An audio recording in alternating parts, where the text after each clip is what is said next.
नमस्कार दोस्तों, मैं हूं आपका वकील दोस्त और आज हम एक बहुत ही दिलचस्प और जरूरी मुद्दे पर बात करने वाले हैं जिसे दिल्ली हाई कोर्ट ने हाल ही में अपने एक फैसले से और भी क्लियर कर दिया है। आज हम जानेंगे कि कैसे कमाने की क्षमता मतलब कैपेबिलिटी टू अर्न और वास्तविक कमाई मतलब एक्चुअल अर्निंग दो अलग अलग बातें हैं, खासकर जब बात पत्नी के भरण पोषण की आती है। तो चलिए कुर्सी की पेटी बांध लीजिए क्योंकि आज का सेशन थोड़ा मजेदार होने वाला है और जानकारी से भरपूर भी। तो मेरे काबिल दोस्तों, क्या है पूरा मामला? आज का जो हमारा केस है उसका नाम है SKD versus MG and others. इस मामले में एक पति ने दिल्ली हाई कोर्ट में अपील की थी। क्यों की थी? तो भैया उनकी पत्नी और उनकी नाबालिग बेटी के लिए फैमिली कोर्ट ने भरण पोषण यानी मेंटेनेंस तय किया था। पत्नी के लिए 10,000 रुपए पर मंथ और बेटी के लिए 15,000 रुपए पर मंथ। पति को ये ज्यादा लगा तो वो पहुंच गए हाई कोर्ट। अब पति का तर्क क्या था उसे सुनिए। उनका कहना था कि उनकी पत्नी तो बीटेक और एमबीए है, शादी से पहले 3 लाख रुपए प्रति साल कमाती थी और मेंटेनेंस की अर्जी डालने के बाद भी अच्छा खासा कमा रही थी। उन्होंने तो यहाँ तक कह दिया कि पत्नी ने अपनी अर्जी में झूठ बोला कि वो पिछले 2 साल से कुछ नहीं कमा रही है। अब यहीं पर आता है मेरे दोस्तों ट्विस्ट। दिल्ली हाई कोर्ट की जस्टिस नवीन चावला और जस्टिस रेणु भटनागर की बेंच ने पति के तर्क को एक सिरे से खारिज कर दिया। कमाने की क्षमता वर्सेस वास्तविक कमाई, कोर्ट का बड़ा ऑब्जर्वेशन। कोर्ट ने बड़ा ही सटीक ऑब्जर्वेशन दिया। उन्होंने कहा कि कमाने की क्षमता मतलब कैपेसिटी टू अर्न और एक्चुअल अर्निंग मतलब वास्तविक कमाई दो अलग अलग चीजें हैं। अब ये तो वही बात हो गई कि आप में तो प्रधानमंत्री बनने की क्षमता है, पर इसका मतलब ये नहीं कि आप कल ही बन जाएंगे।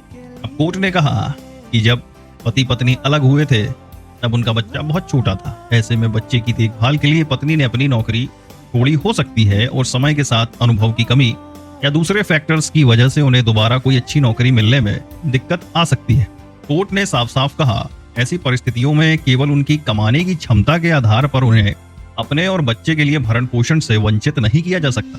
यहाँ पर कोर्ट ने एक बहुत ही प्रैक्टिकल बात कही है। अक्सर हम देखते हैं कि परिवार और बच्चों की जिम्मेदारी महिला ही उठाती है और इस चक्कर में उनका करियर पीछे छूट जाता है।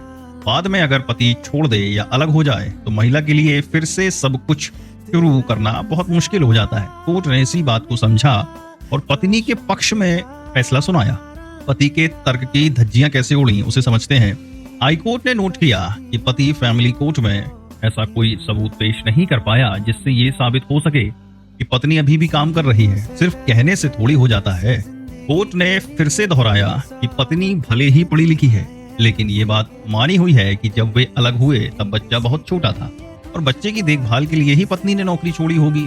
कोर्ट ने यह भी देखा कि पति अपनी मां को 35,000 रुपए का भरण पोषण दे रहे हैं, तो फिर उन्हें अपनी पत्नी और बच्चे के लिए तय की गई राशि को ज्यादा नहीं कहना चाहिए था। अब ये तो वही बात हो गई कि अपनी अम्मा को दे रहे हो और पत्नी बच्चे की बारी आई तो नाटक करने लगे। कोर्ट ने एक और जरूरी बात दोहराई। उन्होंने कहा कि व्यक्तिगत लोन, सोसाइटी लोन, घर खरीदने के लिए लोन या किसी भी तरह के निवेश के लिए लिए गए लोन के लिए भरण पोषण के मामलों में कोई छूट नहीं दी जा सकती। क्यों? क्योंकि ये लोन पति अपने फायदे के लिए लेता है। यानी अगर आप अपना घर बना रहे हो या कोई बड़ा लोन लिया है तो आप ये नहीं कह सकते कि इसलिए मैं अपनी पत्नी और बच्चे को मेंटेनेंस नहीं दूंगा। आपकी जिम्मेदारियां पहले आती हैं। ये बात बहुत जरूरी है क्योंकि अक्सर पति मेंटेनेंस से बचने के लिए ऐसे तर्कों का सहारा लेते हैं, लेकिन कानून साफ कहता है कि आपकी निजी देनदारियां आपकी पत्नी और बच्चों के भरण पोषण के अधिकार पर भारी नहीं पड़ सकती। यहाँ पर जिस कानून के तहत मेंटेनेंस दिया जाता है वो मुख्य रूप से हिंदू विवाह अधिनियम हिंदू मैरिज एक्ट 1955 की धारा 24 maintenance pendente lite and expense of proceeding और धारा 25 जो बात करती है परमानेंट एलिमनी एंड मेंटेनेंस की। अब 24 जो धारा 24 है वो बात करती है मेंटेनेंस पेंडेंट लाइट की, जिसका मतलब है कि जब तक केस चल रहा है तब तक के लिए भरण पोषण। इस केस में भी पत्नी और बच्चों को इसी धारा के तहत मेंटेनेंस मिला था। धारा 25 बात करेगी परमानेंट एलिमनी और मेंटेनेंस की, जो केस खत्म होने के बाद स्थायी रूप से दिया जाता है।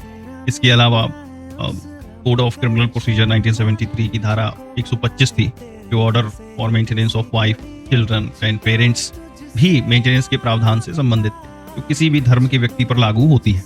इन धाराओं का मुख्य उद्देश्य उन लोगों को सहारा देना है जो अपना भरण पोषण करने में असमर्थ है, खासकर महिलाएं और बच्चे।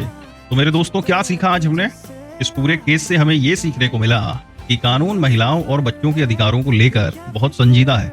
दिल्ली हाईकोर्ट ने एक बार फिर से साफ कर दिया कि केवल डिग्री होने से कोई महिला आर्थिक रूप से आत्मनिर्भर नहीं मानी जाएगी, खासकर अगर उसने बच्चे की देखभाल या पारिवारिक परिस्थितियों के कारण अपना करियर छोड़ा हो। ये फैसला उन सभी पत्नियों के लिए उम्मीद की एक किरण है जिन्हें अपनी काबिलियत के बावजूद समाज या सिस्टम से जूझना पड़ता है, और उन पतियों के लिए एक सबक है जो अपनी जिम्मेदारियों से मुंह मोड़ना चाहते हैं। सीधी बात है, शादी की है तो जिम्मेदारियां तो उठानी पड़ेंगी और बीवी बच्चों का ख्याल तो रखना पड़ेगा, अब चाहे कुछ भी हो जाए। तो दोस्तों, मुझे उम्मीद है कि आज का ये ज्ञान का डोज आपको पसंद आया होगा और आपने कुछ नया सीखा होगा। मैं हूं आपका वकील दोस्त एडवोकेट राहुल लखेरा। जल्द ही मिलेंगे एक और नए टॉपिक के साथ। तब तक देखते रहिए और सीखते रहिए। जय हिंद।